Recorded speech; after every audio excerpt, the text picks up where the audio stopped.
Bienvenue sur Automoto, c'est un tournant majeur qui se profile pour Volkswagen avec la révélation d'une citadine 100% électrique. Jusqu'à présent, la marque avait plutôt privilégié les segments supérieurs à l'exception de la Up électrique, une micro-citadine relativement peu diffusée entre 2013 et 2023.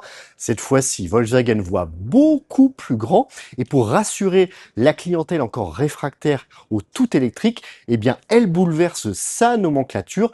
Celle qui devait initialement se nommer ID2 répond finalement à l'appellation plus populaire d'ID Polo et ce n'est qu'un début dans la gamme, vous le verrez.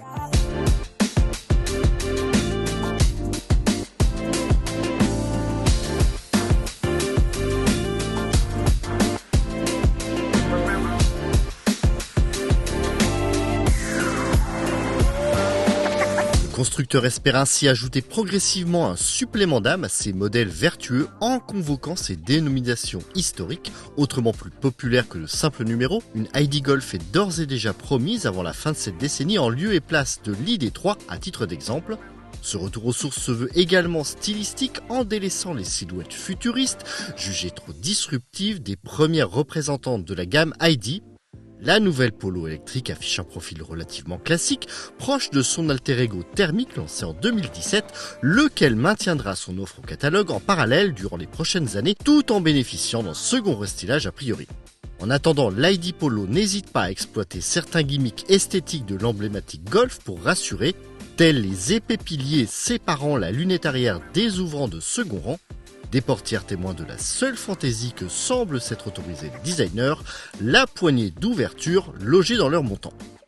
Alors je vous propose de détailler les caractéristiques techniques de cette nouvelle ID Polo, mais vous les connaissez peut-être déjà si vous suivez l'actualité. En effet, cette Volkswagen repose sur le même soubassement que la Cupra Raval, révélée il y a quelques semaines et avec laquelle elle partagera la même ligne de production près de Barcelone.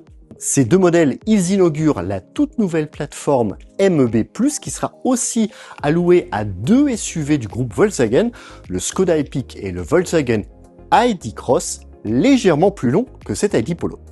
Ce quatuor partagera certainement la majeure partie des caractéristiques techniques revendiquées par l'ID Polo autour de deux capacités de batterie, 37 kWh LFP et 52 kWh NMC offrant respectivement 90 kW et 105 kW de puissance de recharge rapide sans avoir à piocher dans le catalogue des options, un avantage certain sur de nombreuses entrées de gamme de la concurrence et notamment la Cupra Raval qui ne proposera que 50 kW en version de base malgré un tarif supérieur de 1000 €, incompréhensible pour la Catalogue. Au mieux de sa forme, l'ID Polo nécessitera de 24 à 27 minutes selon le type de batterie pour recouvrer de 10 à 80% d'autonomie, tandis qu'elle promet de parcourir jusqu'à 455 km WLTP via la batterie de 52 kWh en attendant de valider toutes ces mesures d'homologation. Toutefois, en se référant à celle annoncée par l'entrée de gamme de la Cupra Raval, la barre des 300 km WLTP devrait être franchie par l'accumulateur de 37 kWh, en charge d'alimenter les blocs de 113 et 135 chevaux. Pour bénéficier de celui de 52 kWh, il faudra se tourner vers la motorisation de 211 chevaux ainsi que celle de 226 chevaux, prochainement dévolue à l'ID Polo GTI. Alors on l'avait déjà observé sur la Cupra Raval et cela se vérifie sur cette ID Polo. L'optimisation de la nouvelle plateforme avec son architecture à traction avant a permis de dégager beaucoup d'espace au niveau du coffre, 435 litres en comprenant ce double fond à condition de ne pas opter pour le système audio haut de gamme Harman Kardon. Vous voyez que le caisson de basse prend quand même pas mal de place, mais 435 litres, c'est davantage qu'une Volkswagen Golf qui évolue dans le segment supérieur. Et pour vous dire à quel point ce volume est impressionnant, c'est qu'il égale le volume de coffre d'une Kia EV4, une berline compacte 37 cm plus longue. On va voir à présent si ces très bons chiffres d'habitabilité profitent aussi au niveau des places arrière. Au second rang, la Volkswagen avance de très belles cotes d'habitabilité, de même qu'elle assure une agréable posture via l'inclinaison idéale du combo assise-dossier. De leur côté, les passagers avant bénéficient d'un environnement très lumineux grâce au tissu clair tapissant généreusement l'habitacle. Une astuce aussi flatteuse à l'œil qu'économique pour la marque afin de se passer des sempiternels plastiques moussés. Si le design du cockpit demeure austère, l'ambiance est chaleureuse, rehaussée par d'excellents assemblages, comme généralement observé chez le constructeur d'outre-Rhin. Une sensation de légèreté se dégage de cette planche de bord sur laquelle reposent deux écrans de 10 et 13 pouces. Dernier détail dans cet environnement, cela se passe sur les écrans et une fois de plus, c'est un clin d'œil à la Golf, à croire que les designers n'ont pas su tirer profit de l'ADN de l'Apollo.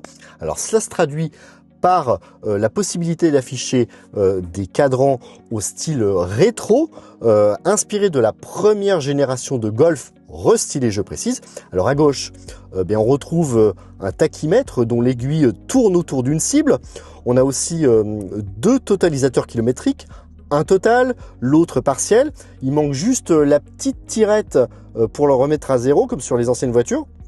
À droite, on n'a pas de compte-tour, bien sûr, puisqu'il s'agit d'une voiture électrique, mais un compteur qui oscille entre énergie consommée et régénération de la batterie.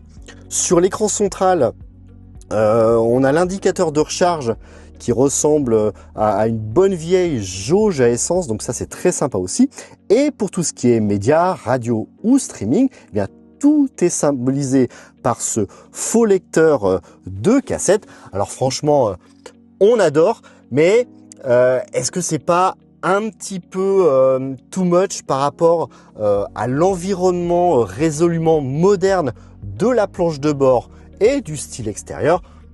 Je vous laisse méditer là-dessus. Un clin d'œil au passé aussi émouvant que le comeback des commandes physiques de climatisation, remplacées depuis bien trop longtemps par des réglages tactiles, avant que la clientèle, au même titre que la presse, ne clame leur mécontentement ergonomiquement parlant. Elles s'organisent dorénavant sous les aérateurs centraux au sein d'un élégant clavier.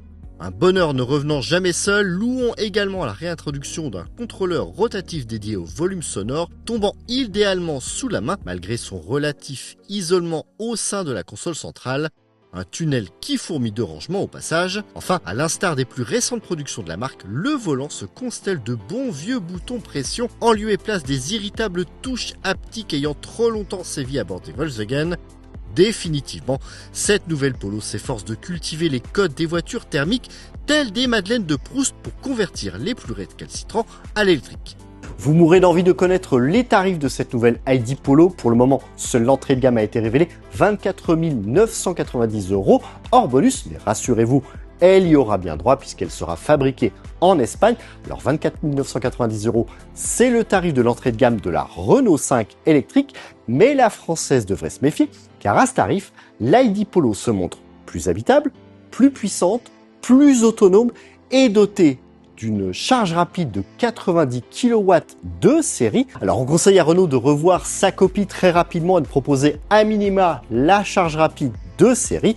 En tout cas, cette ID Polo, elle semble bien partie pour briller, d'autant que la concurrence chinoise est encore peu présente sur ce segment B. Prochaine étape sur Automoto, la révélation de tous les tarifs de cette ID Polo très rapidement, puis les essais qui auront lieu au mois de septembre, au moment où les premiers exemplaires seront livrés en concession. Ciao!